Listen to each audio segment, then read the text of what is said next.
Bom dia, mulheres do quarto de guerra.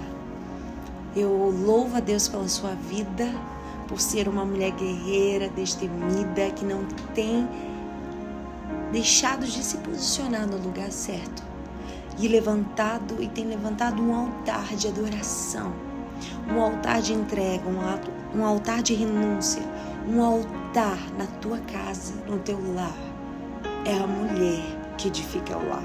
É a mulher que tem essa responsabilidade de trazer o altar do Senhor para dentro da sua casa, edificando todos à sua volta com sua sabedoria e com a presença de Deus que emana dessa mulher. Eu quero ser essa mulher. E essa semana o Senhor vai nos tratar um pouco mais para que venhamos ser a mulher que Deus quer que sejamos. Então a minha oração é que o Espírito Santo venha sobre nós, venha ministrar e revelar os segredos do coração dele, venha destravar o nosso destino para que venhamos viver as promessas que ele tem para nós e que possamos fluir no nosso chamado, no nosso ministério, destravando outros destinos através da nossa vida. A minha oração é que o Espírito Santo te alcance. Eu tentei fugir de várias maneiras dessa mensagem, mas Deus me confirmou de várias maneiras, através de várias ocasiões no decorrer dessa semana, que era esse tema que Ele queria tratar comigo e com você. Então, abra seu coração, porque se você está ouvindo esse áudio, Deus tem algo a liberar sobre a sua vida para destravar o perdão. Então, abra sua Bíblia em Mateus 18, do 21 ao 22, e leia comigo que está escrito: Então Pedro aproximou-se de Jesus e perguntou: Senhor, quantas vezes deverei perdoar meu irmão quando ele pecar contra mim? Até 7 vezes? Jesus respondeu: Não 7 vezes, mas 70 vezes 7. Venha comigo em Colossenses 3, do 12 ao 13. Assim como o povo escolhido de Deus, santo e amado, revestivos de um coração pleno de compaixão, bondade, humildade, mansidão e paciência. Zelai uns pelos outros e perdoai-vos mutuamente. Caso alguém tenha algum protesto contra o outro, assim como o Senhor vos perdoou, assim também procedei. Vivemos em um mundo onde os relacionamentos estão muito feridos. Feridos nos casamentos, feridos na relação conjugal, onde 30% dos feminicídios são por ex-maridos e ex-namorados. Vivemos num tempo onde as feridas estão mais abertas e os muros são mais altos. Muitas de nós magoadas, machucadas emocionalmente. E um dos possíveis motivos da falta de crescimento, um dos possíveis motivos por não estar desenvolvendo o seu propósito de forma eficiente e se sente bloqueada, é explicado pela falta do exercício do perdão. Há muitas pessoas que guardam mágoas desde a infância, porque foram abusadas por alguém da família e essa ferida ainda esteja sangrando e não há outra forma de cura senão pelo exercício do perdão. A mágoa separa irmãos de sangue, inclusive, como separou Jacó e Esaú por 20 anos. Separa amigos, como separou Paulo e Barnabé por uma desavença. O perdão é uma necessidade. Sem perdão não tem cristianismo. Sem perdão não há relacionamentos que possam trazer glória ao nome de Deus. Como disse C.S. Lewis, é mais fácil falar sobre perdão do que perdoar. Precisamos compreender que perdão não significa concordar com o ato errado, mas significa ser livre de um peso que você não fez nada para merecer. Vejo mulheres com os destinos interditados, como a placa, dizendo: temporariamente interditado por falta de perdão. Sabe, o próximo nível te aguarda, mas a chave de acesso para ela é o perdão. E uma mulher que não perdoa não encerra ciclos. Tenta resolver com plásticas, bisturis, aquilo que precisa ser resolvido com a prática de um coração perdoador. Fingem que já perdoaram, mas quando elas nem esperam, essa ferida sangra. E sangra sobre pessoas que não a feriram e não foram a causa dessa dor.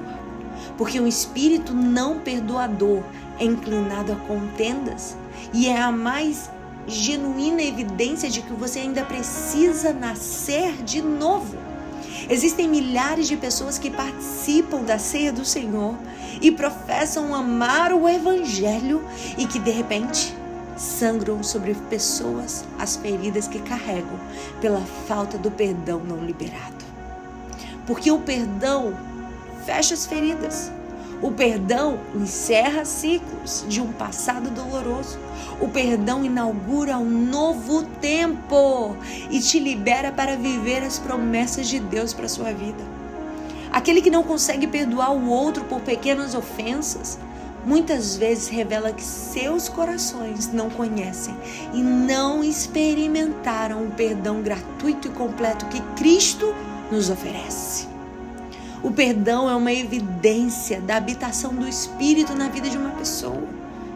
A habitação do Espírito sempre será reconhecida pelo quê?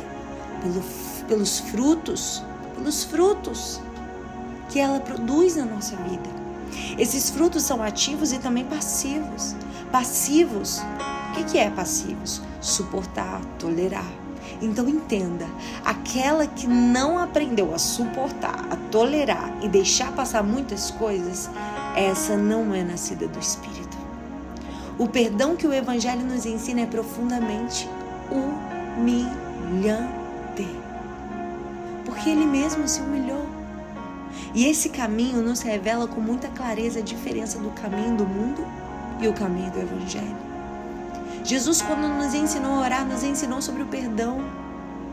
Perdoa-nos, assim como perdoamos aquele a quem tem nos ofendido, porque a verdade é essa. Quando pessoas contraem dívidas impagáveis umas para com as outras, ou para com Deus, há duas alternativas. Ou o relacionamento acaba entre as partes, se dissolve, sendo tragado pelo ódio, pelo desejo de vingança e pela destruição daquele devedor. Ou existe a experiência do perdão. Deus escolhe nos tratar oferecendo-nos perdão, dizendo: a sua dívida para comigo é impagável, minha filha, mas você não precisa pagar. Eu sofro esse dano porque eu prefiro sofrer com esse dano a perder você. Isso é perdão. Dizer: eu fico com dano, mas não quero perder você. Essa é a experiência do perdão. A minha oração é que Deus nos dê essa capacidade de perdoar como somos perdoados. Que Deus nos dê essa profunda consciência que, se porventura alguém tem para comigo alguma dívida impagável, a dívida impagável que eu tenho para com Deus também será perdoada. E que eu transfira e transborde esse perdão que recebemos de Deus para aqueles que porventura tenham dívidas para comigo. Deus, perdoa minha dívida impagável e me ajuda a perdoar aqueles que me têm ofendido. Pedir perdão é um ato de coragem e de maturidade. Você pode conseguir com suas próprias forças, você pode não conseguir com suas próprias forças, mas pelo Espírito Santo você pode decidir perdoar. Assim como o amor é uma decisão, o perdão também é. Mas o que mais atrapalha de pessoas não acessarem o perdão é a presença do orgulho ferido, do ego dilatado e das expectativas frustradas. Mas o orgulho, o ego e as expectativas precisam morrer no altar da obediência à palavra de Deus. O altar que nos alinha, nos corrige, chamando a mim e a você para uma vida de santidade. Porque a santidade começa onde, gente? No arrependimento e no perdão de Deus, que transborda no perdão que eu vou exercer sobre o próximo, que me ofende. Quem muito é perdoado, muito perdoa, porque sabe que sem a graça do perdão em sua vida não estaria de pé. José, quando teve seu primeiro filho, chamou ele de Manassés, que significa Deus me fez esquecer. Ou seja, eu perdoo. E quando seus irmãos foram ao Egito buscar ajuda, José já havia os perdoado. Porque toda vez que José olhava para o seu filho e o chamava, Deus o chamava para o perdão. José deu a melhor porção da terra do Egito para seus irmãos. José pagou o mal com o bem. Isso é o verdadeiro perdão. O que você não deixa ir, você carrega. O que você carrega pode pesar em você. E o que pesa te afunda. Pratique o perdão e solte os pesos da mágoa para acessar as suas promessas, porque o perdão é capacidade de ir ao passado e voltar ileso, voltar sem marcas. Nisso, pensar, guerreiras. Deus abençoe vocês.